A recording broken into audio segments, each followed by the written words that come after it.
Hey, what's going on YouTube? I have gotten a request for this type of video more than once, and with a little bit of time on my hands, I thought it'd be neat to kind of talk about this topic, which is Xenostone and the various Celestite items that you can craft, or the Clash of Wills gear, and it's specifically talking about the various upgrades and recipes that you can use to make the special versions of them.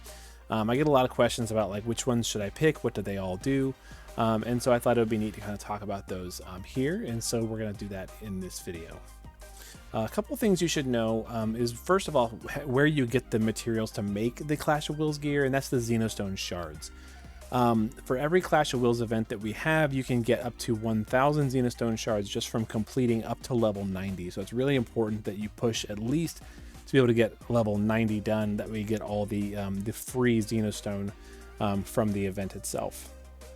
You can also get some Xenostone from participating in the Chamber of the Vengeful, the one upgraded fight that we have, the Empress's Resolution. It gives 1,500 total from completing all the various missions in the Chamber of the Vengeful for it, although that can be a little hard. Easier than that is probably just ranking well in Clash of Wills. For example, getting between ranks 1 and 10 in Clash of Wills gives you an additional 1,500 every month. Between ranks 11 and 100 gives 1250, 101 to 500 gives 1100, and so on and so forth, like down the line. So you really want to score well in Clash of Wills and just complete all the levels to get as much as you can every month. But also go in and do the Chamber of the Vengeful as well. This is actually one that I have not completed. I've not done all the Chamber of the Vengeful just because I'm a little bored with it. You know, it's definitely there if I feel like I need it. So why does this gear matter so much? It matters for a couple of reasons. It matters because the gear itself is very powerful, and it's also always available for newer players, assuming that you can put some sort of effort into obtaining the Xenostone shards. The items are almost always best in slot for the meta damage dealing units. They're my first go-to when I'm putting together a really strong carry unit to try and make sure that they have really high stats and all the abilities they need. But even outside of that, the most basic forms of the items, like the just like starter entry level items, can help your team in Clash of Wills to generate morale every turn. And with higher morale, you have higher stats, you do more damage with your abilities. And these items can help you kind of like shore up the gaps to try and fill that morale gauge as much as possible, as quickly as possible, so you can take out the fight. So it's really important that you make these items, even at their like lowest level form. You can take a ring or a hat or a clothes and put it on like a support unit that's just going to be in that form all the time, and they can just generate morale every turn for your party, which is really, really cool. Couple things you should know: each item that you can craft has really high stats, and each one also has the ability for you to turn it into like an advanced version of it that has special abilities. Some of the recipes and abilities are really good, and some are just kind of okay, and some are really, really bad or useless even.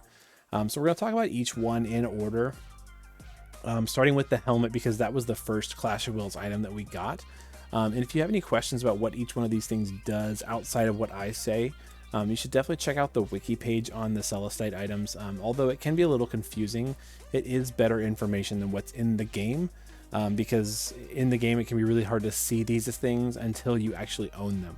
So if you're trying to decide what you want to get, check out the wiki first, because you can't see what the recipes do and those special abilities do until you own the item, which is really kind of annoying. But we'll start with the helmet. Like I said, the helmet has 5 potential properties you can pick. The Champion's Tenet is 50 or 30% LB damage. The Conqueror's Tenet casts a buff every turn, attack and magic 250% for 999 turns. But if you happen to get dispelled, it just reapplies the buff the next turn, so that's kind of cool. The Gravekeeper's Tenet is 50% stone and undead killer for physical and magical, which is potentially kind of neat. The Magister's Tenet is a 100% chain cap increase, so it just helps your damage dealing units do even more damage at the end of a chain. And then the Ruler's Tenet is increased static attack and magic by 300%. Or sorry, 300 static magic, not 300%. Oh my gosh, that would be really, really good. My favorites of the two are Magister's Tenet and Rulers, and that's going to kind of be the same for every item that has Magisters and Rulers. But I also can see some room for the Champion's Tenet, just because LB damage 30% on a helmet is kind of a rare property. Conquerors, we can certainly get better buffs from our active units, and then Gravekeeper's Tenet is only 50%, but it is for 2 races. You guys know that I do like killers, but I feel like there are just better options for the helmet slot than a stone and undead killer. But it's there. But I would say probably stick with the Magisters and the Rulers, and we'll move on to the clothes. The clothes was the second piece of Clash of Will stuff that we got. The first tenet is the Summoners, which gives you 100% Esper bonus stats. Basically the same as something like GF extension. If you ever see somebody wearing GF extension, that's what that basically is. The Sprinters tenet is LB gauge fill rate 50% and 5 LB gauge crystals per turn. That's kind of cool. We do have items and abilities that do better than that, so this is kind of like, maybe not.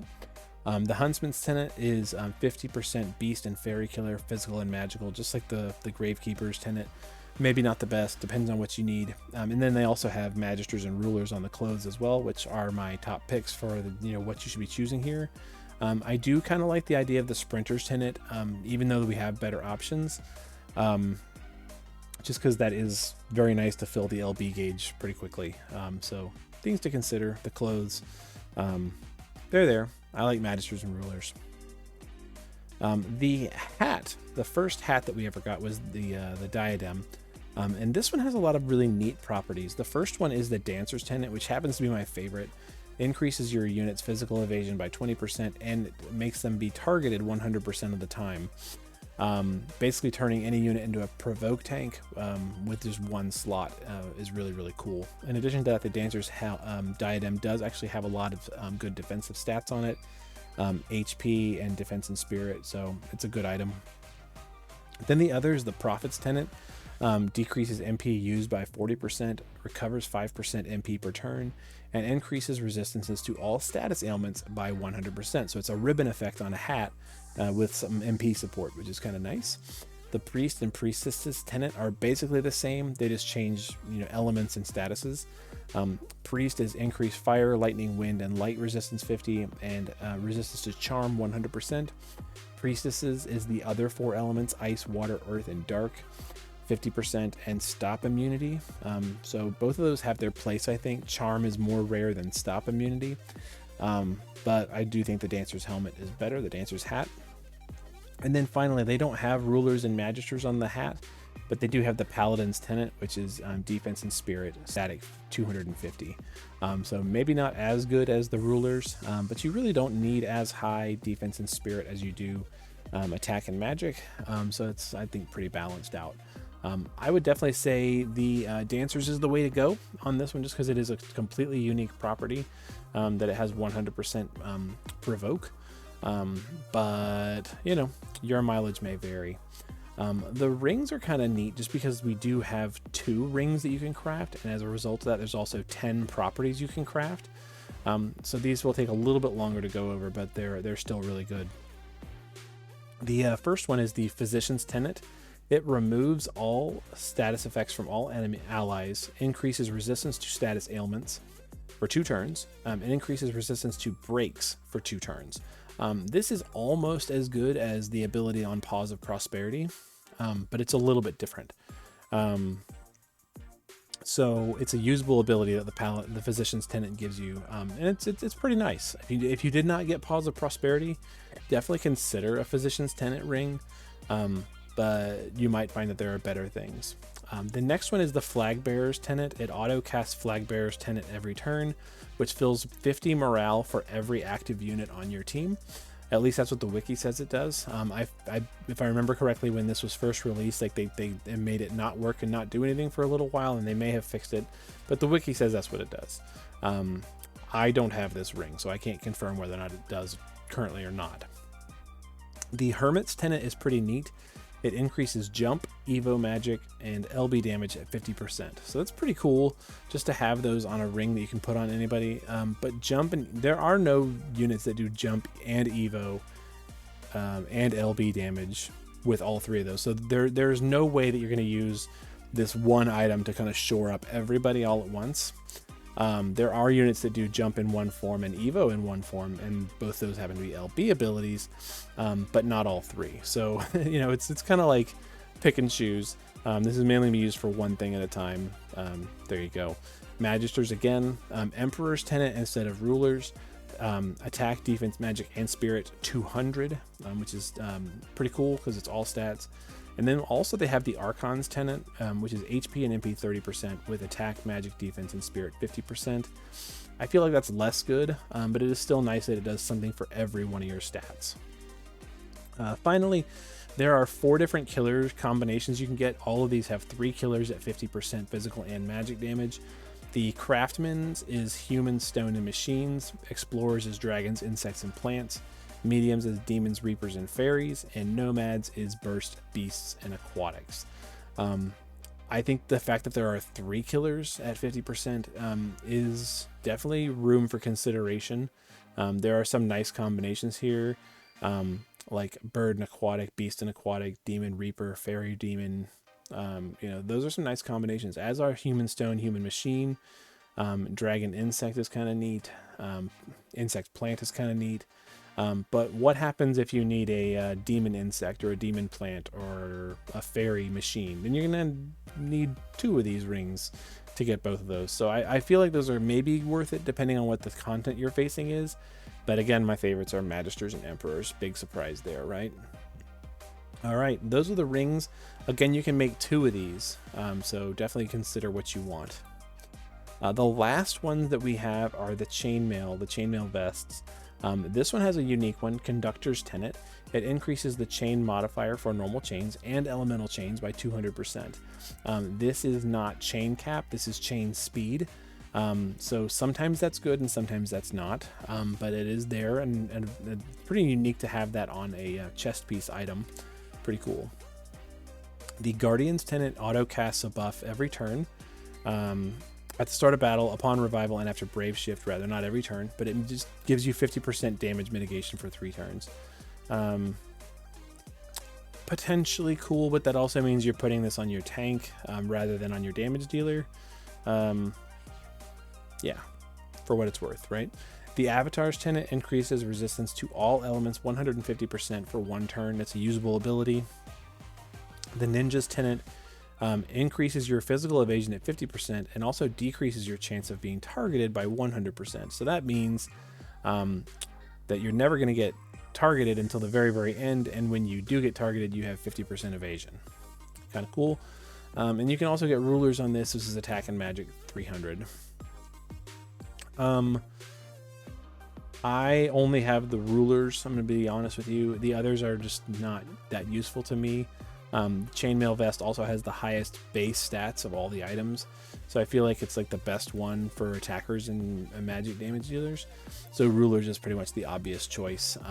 There you go. So those are all the various upgrades that you can get, and kind of a general perspective on what I think of them.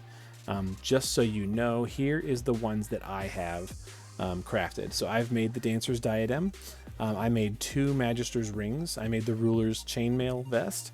And then I have currently Ruler's crown and Ruler's clothes. However, when I first got started making these, I made Magister's helmet and the Magister's clothes. And then when I got the rings, I changed my Magisters to Rulers. I've never made any of the other ones. And this seems to work really well for me. The nice thing about these is that at any point I can turn my Ruler's crown or my Ruler's clothes into a Magister's clothes or crown if I need to. The way the system works, it allows you to do that pretty easily. You can customize for what you need. So if I need more Magisters, I can have it, or I can have higher stats with Rulers. But this is the current combination of stuff that I have. Your mileage may vary depending on what units you like to run. And here's a couple of tips that I have for you. So first of all, just make sure you clear at least level 90 for every Clash of Wills fight to make sure you are getting all the free Xenostone. You can also work to clear the Chamber of the Vengeful Empress Resolution, which is also going to get you the Celestite Rod, which is a pretty nice 2-handed rod that you can get from beating those trials. That's pretty cool. I would recommend the Dancer's Diadem and both Magister's rings first, as these allow you to be very flexible with your team and your gearing options. Also, because you only have to buy the ring recipe 1 time, it's cheaper to make 2 rings than it is to make a ring and a helmet or a ring and a set of clothes, because the rings use the same recipe. You just have to buy the base item twice and all the upgrades twice. So it ends up being cheaper to get 2 rings and get you going. And that's relevant because a single fully upgraded item can cost between 3,000 and 5,500 Xenostone shards. And if you did the math and you realize that you can only get a maximum of 2,500 from each Clash of Wills if you get rank 1, means that it's gonna take some time for you to start gearing up and building these items. But I do think they're definitely worth it, and it's definitely doable. And the more you do high scores in Clash of Wills, the quicker you're gonna start getting more Xenostone, and you can start making all these items too. And they're good, so you should definitely focus on trying to get those. As far as that goes, that's pretty much what I have for right now. So definitely, consider working on Clash of Wills and getting as much Xenostone as you can. That way you can start crafting these items. Let me know in the comments if you feel differently about some of the upgrades than I do. If you pick different ones that you like to run on your units, let me know.